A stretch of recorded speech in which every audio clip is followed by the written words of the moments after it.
Saudação de paz, queridos. Nosso tema hoje será sobre o aborto. Meus irmãos, meus amigos, nós estamos diante, quando estou gravando esse vídeo, está em discussão no Supremo Tribunal Federal e no Congresso a questão do aborto. Inclusive, neste momento que estou gravando aqui, 300 deputados federais do nosso país assinaram pelo Estatuto do Nascituro, que é uma lei para proteger as crianças no ventre das mães. E estamos orando para que isso aconteça. Mas enquanto isso, eu quero que você pense comigo um pouquinho sobre a questão do aborto. Obviamente que a Igreja do Senhor Jesus você está pronta para ser contra, discordar plenamente, que nós temos todo direito, nós somos defensores da vida. Aliás, a Bíblia diz, não matarás. É bíblico. Aborto é assassinato de uma vida. Porque nós cremos e temos certeza que a vida começa na concepção. E isso também faz parte do nosso credo. No credo da Assembleia de Deus no Brasil, que é bíblico, a vida começa com a concepção. E isso é preciso que você entenda. Quando há a relação sexual do homem com a mulher, forma uma célula chamada zigoto. Aí começa a gestação. A vida começa ali. E a proposta que está no Supremo Tribunal Federal, com voto já da ex-presidente do Supremo, que era a relatora, a doutora Rosa Weber, ela votou pela descriminalização do aborto até a 12ª semana, ou seja, em torno de 3 meses de vida no ventre materno.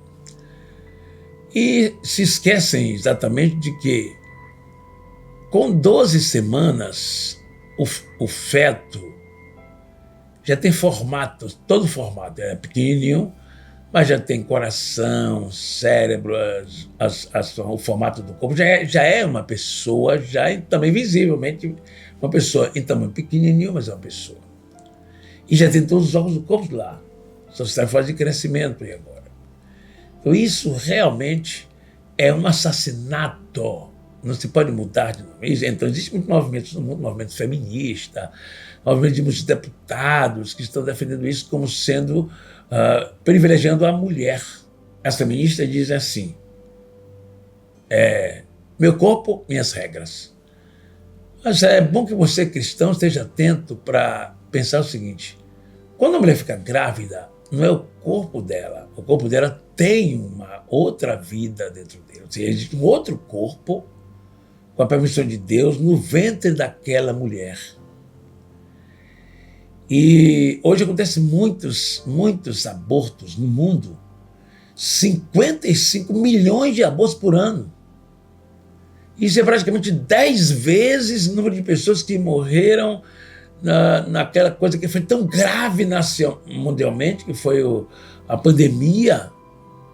Morreram em torno de 5 milhões de pessoas. Então, no mundo todo, morre 55 milhões, 11 vezes mais, ou 10 vezes mais, pensar assim, os que morreram aquela terrível batalha do mundo inteiro pela vida, morreram na pandemia. E as pessoas têm uma ideia muito equivocada sobre a vida. Há um erro muito grave. Há uma inversão de valores nunca visto antes na história da humanidade. As pessoas...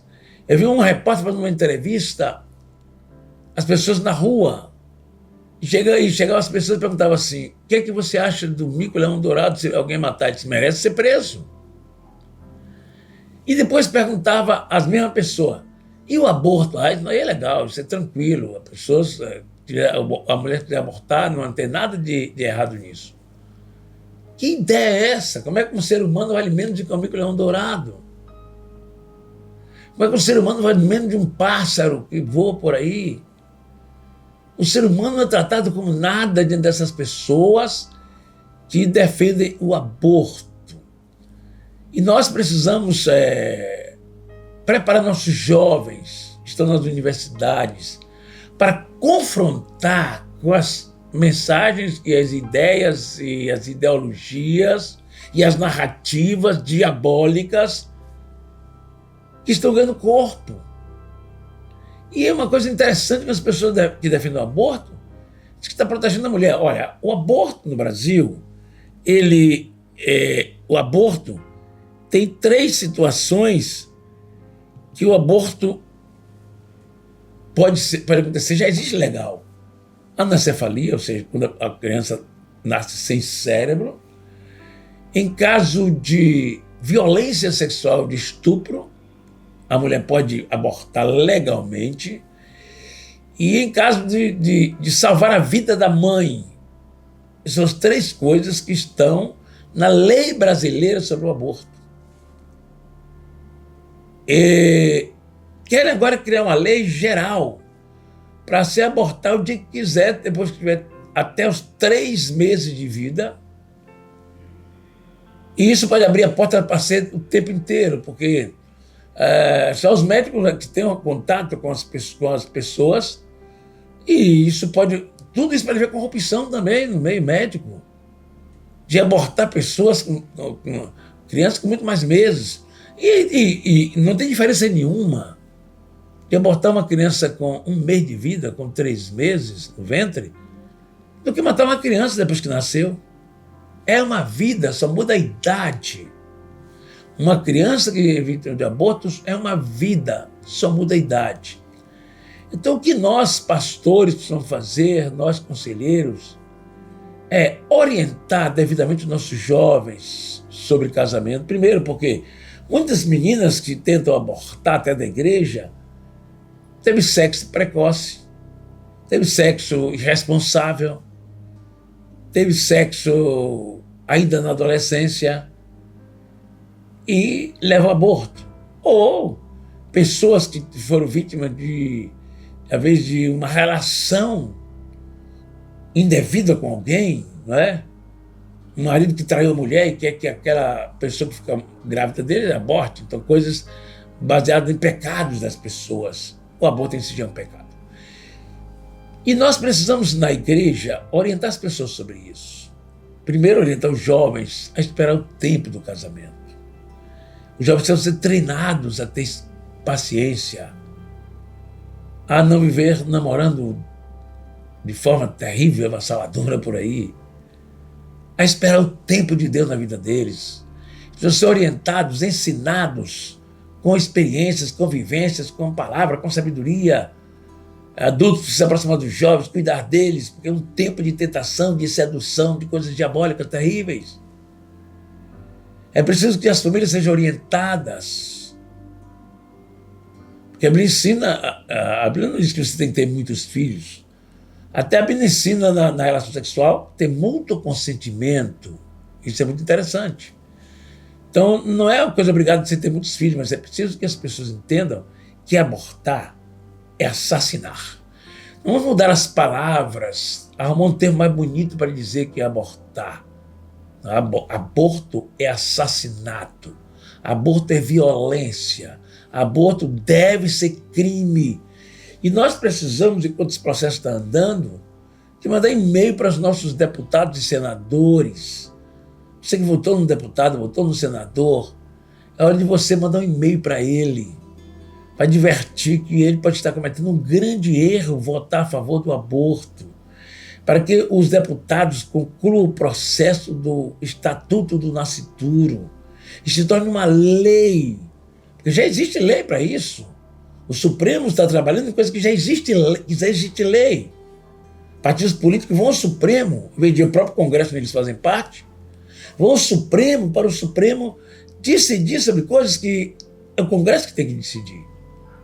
Então, olhem para os deputados federais, para os senadores, para que não deixe que a cegueira, que as trevas dominem todos os 3 poderes da República. As trevas estão querendo dominar os poderes da República do Brasil. Esse país tem 25% de evangélicos, tem mais de 60 milhões de evangélicos hoje. Esse país tem 49% a 50% de católicos. Os católicos sempre foram também, defenderam também a vida. Claro que hoje tem padre, como tem pastor também, estão defendendo o aborto, pastor defendendo o aborto e diz que é crente. Pode ter pastor que não seja crente, porque a igreja defende a vida, a saúde, o crescimento, o desenvolvimento, a prosperidade, né? Nós defendemos o que é bom, nós defendemos o que Deus diz, defendemos as propostas de Deus na terra. Então é necessário que a gente treine os jovens para se casar e serem felizes. Treinamento. É preciso que as famílias sejam orientadas sobre gravidez, sobre tudo isso. E entender que assim que há a concepção, né? Assim que há a concepção, já existe uma vida. A célula da vida chama-se zigoto, que é a primeira célula da concepção. Já existe vida. E ensinar isso na igreja não é nada demais, é verdade. A gente precisa começar a ensinar coisas do mundo atual para a igreja. As questões de ideologia de gênero, as questões de aborto, essas questões de liberação de drogas. Nós precisamos estar alertando o nosso pessoal para isso. Os conselheiros da igreja precisam estar aconselhando, montar um trabalho de aconselhamento para jovens que vão se casar, jovens recém-casados precisam ser treinados. E não só para não fazer, a gente precisa estar tendo argumento suficiente para se opor a qualquer pessoa praticar o aborto. Aborto é assassinato. E a igreja precisa estar com isso na ponta da língua, pronto para orientar o que diz a Bíblia Sagrada. A Bíblia Sagrada diz que é para amar o próximo a si mesmo. Uma criança no ventre de uma mãe já é o próximo que vai nascer. Nós precisamos muito disso, fazer isso. Então, dizer não ao aborto não é só a gente ficar quietinho no nosso canto. É necessário a gente botar nas redes sociais. É necessário a gente ir para as ruas. As igrejas fazer passeadas pelas ruas pela vida. Nós não temos que ter medo de nada. Nós não estamos cometendo nenhum crime.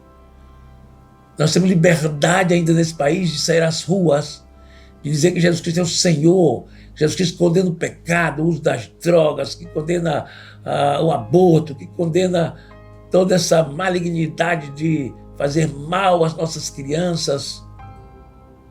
Lembre disso. Aborto nunca. A vida sempre. Deus abençoe. Vamos estar juntos orando pelas famílias brasileiras, orando pelos parlamentares brasileiros, orando pelo Supremo Tribunal Federal, para que o Supremo Tribunal Federal entenda o seu papel também, para que a justiça entenda o seu papel, entenda que no Brasil, a maioria dos brasileiros defende a vida, e que a igreja, muito mais do que isso, precisa defender a vida.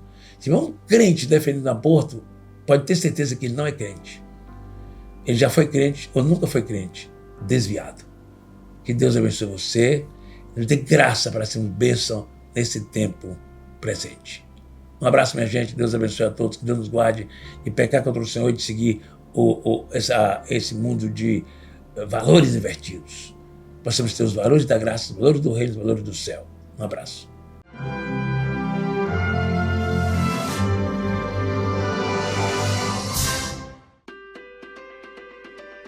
Você tem uma tarefa importante: reconciliar as pessoas com Deus. Agora é a hora de se tornar um porta-voz da verdade. Hoje é sua chance de falar com palavras que as pessoas possam ouvir. É um dia para resgatar, redimir e falar sobre a justificação. Mas como falar? Como escolher as palavras certas? Como começar? Para cumprir esta missão vital e responder ao maior chamado, é preciso estar preparado. Vamos nos preparar juntos para cumprir o ID de Jesus. Sua vida só terá significado se você viver para que Cristo seja conhecido.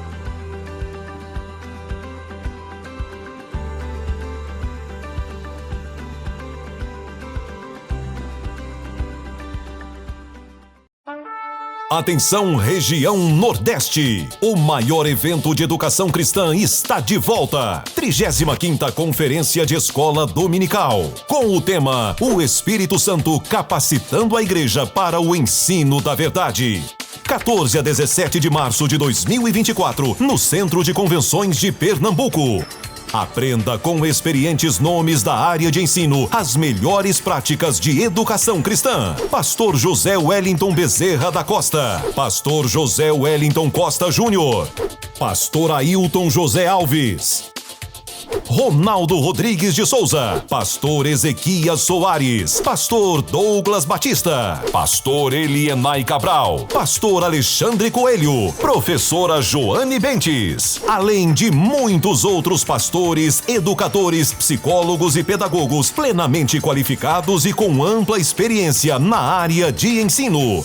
Se atualize e eleve seu desempenho em sala de aula. Multiplique o conhecimento da Palavra de Deus e seja capacitado para exercer com excelência o ministério de ensino em sua igreja. Uma abordagem completa desde pastores, superintendentes e dirigentes, passando pela classe de adultos e até a educação infantil. E também ministrações para a educação com alunos especiais e a classe de discipulado. A escola dominical sendo tratada por inteiro. Serão 8 plenárias, 28 seminários, 14 workshops e diversas participações musicais. Inscreva-se pelo site coed.com.br/Recife. Informações pelo telefone 21 2406 7352 ou pelo nosso WhatsApp 21 96452 2990.